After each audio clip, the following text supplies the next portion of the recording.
Kearney is one of the pioneers of enterprise education.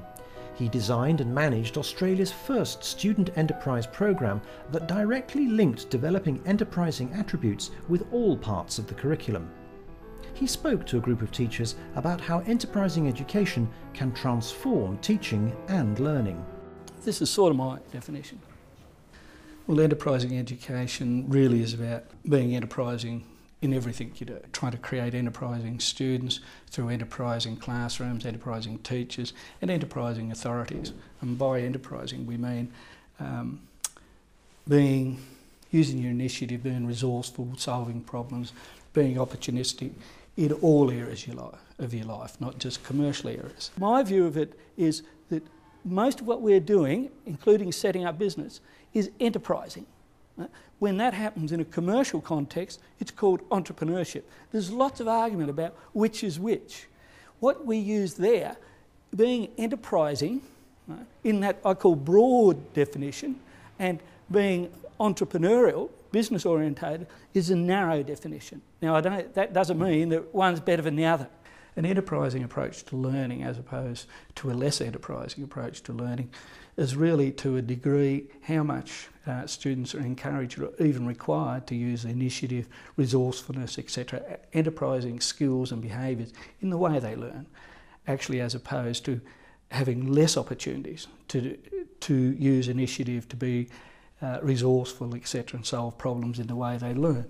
And we often rob young people of those opportunities by caring, by mistake, in fact. Have a look at that. Consume it.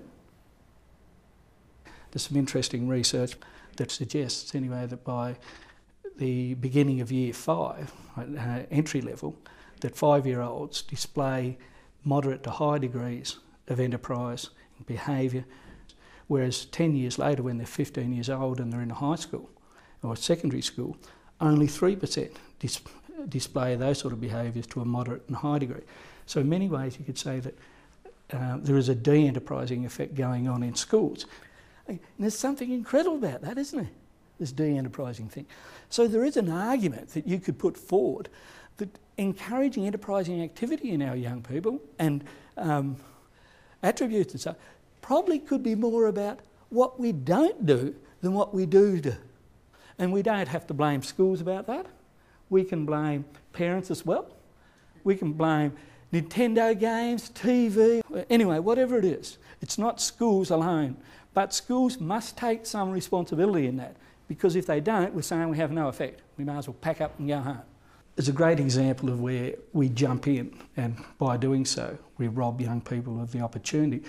And that was with my son. It was that difficult time in life where he had to learn to tie his shoes. It was the morning where everyone had to get to work, we all had to go to schools, my other daughter had to go to a different place, so people are yelling at my young son, Tom, come on, hurry up, hurry up. And of course that was making him more frustrated. He had less chance to sit back, work out what he was doing, be resourceful, pay a little bit more attention about how he may do it, repeat it and so on. Now, because he got frustrated, he gave up virtually. And I jumped in and said, okay, let me do it. Right? And just by the simplest little things like that, I had robbed him of the opportunity to use his enterprising characteristics or solve problems or whatever you might want to call those things. Now, we do the same sort of thing in education, and we often do it where a child may be having difficulty working out a problem. So what we do is we jump in. And we fix it straight away because we think that's our responsibility and we think we're actually caring for that child, when in fact we're robbing the young person of the opportunity to use those skills. So if we go back to the attributes that you needed to be enterprising, okay, planning, what else? Risk-taking. Could you put organising in there? Open-minded, yeah. Patience, determination, resilience, communication. We're talking about a broader definition here where we encourage young people to be enterprising in all facets of their life, at all times, and not just in a small business sense, where someone has called it, myself in fact, tycoons in short pants approach. But also I go a bit further and say that it's not just teaching it's not just teaching about small business, it's teaching English, it's teaching mathematics, all the other subjects, the curriculum in fact, through a more enterprising pedagogy where students have the opportunity to use their initiative, resourcefulness, etc., in terms of enterprising skills. If you use an enterprising pedagogy, which means using enterprising skills in the way you teach, you'll get better curriculum outcomes. Students will be more engaged, they'll be more interested, and I think to a degree they will be encouraged to learn more. But as a result of learning those in an enterprising way, I'd believe that enterprise skills are almost developed as a byproduct. You find opportunities, right, to learn in a more enterprising way, I would say, by referring back to the great principles of progressive education. And I mean, well, beyond the great principles. In fact, I would call them progressive traditions. And these, if you look at, you'll find more opportunities in areas like ownership, as it's commonly called, where students are allowed to take more responsibility for what they do, control it in many ways, allowing to manage those things which teachers may wish to manage but don't necessarily need to manage. I can go into a classroom and one of the first things I would look at is where is the responsibility for the learning? Is the teacher doing most of it? Or is the responsibility for making the learning happen more down at the student's end? Now, the other area where I think that students have got a lot of opportunity to develop, to learn in a more enterprising way is in the area of which is commonly called experiential learning, which I happen to call first-hand learning. You learn from first-hand experience, and that involves young people learning from doing authentic types of learning. How much are the students learning first-hand from first-hand experience?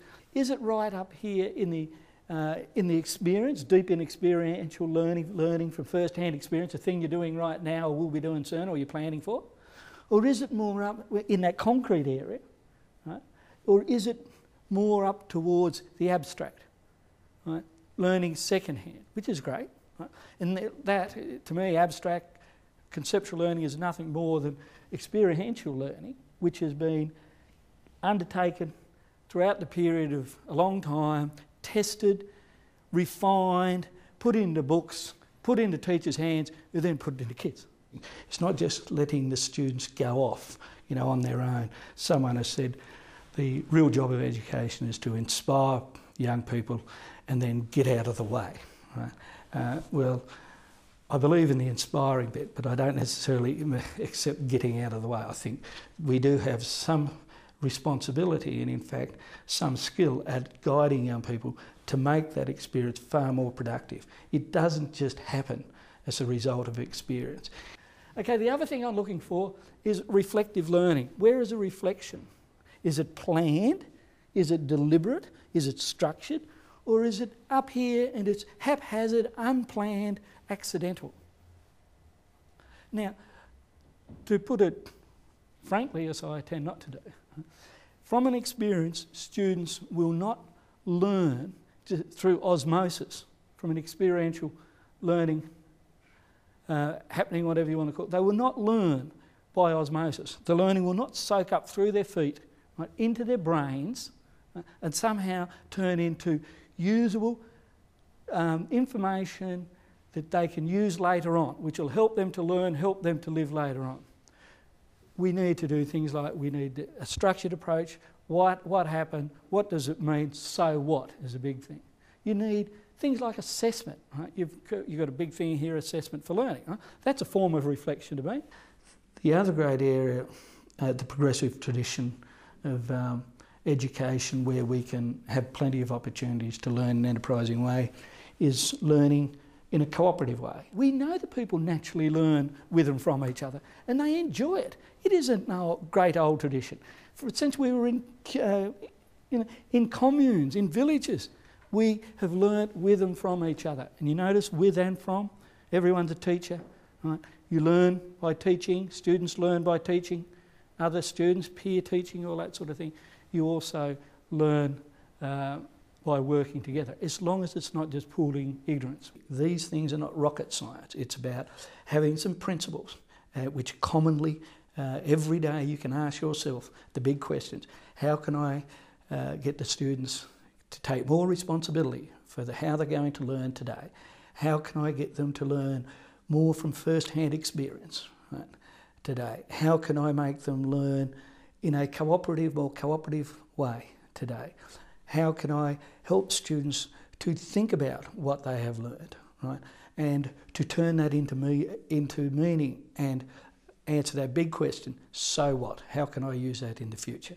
If I have those just above my cubicle in my staff room, as other teachers have done, it would just give them simple ideas. Well, maybe today I can use a cooperative approach to assessment, peer assessment. Maybe today is a good opportunity to do that. Maybe it's not today. Right? You need to know some principles before you do things, because you'll just head into failure if you don't. And we know that failure is not necessarily a great thing. People will say, oh, hairy-chested enterprise education, kids learn, failure is a natural part of life, let them learn, take some risks. Well, I happen to think that failure in the wrong place, without using it correctly, can be quite negative, really. I think it's overestimated.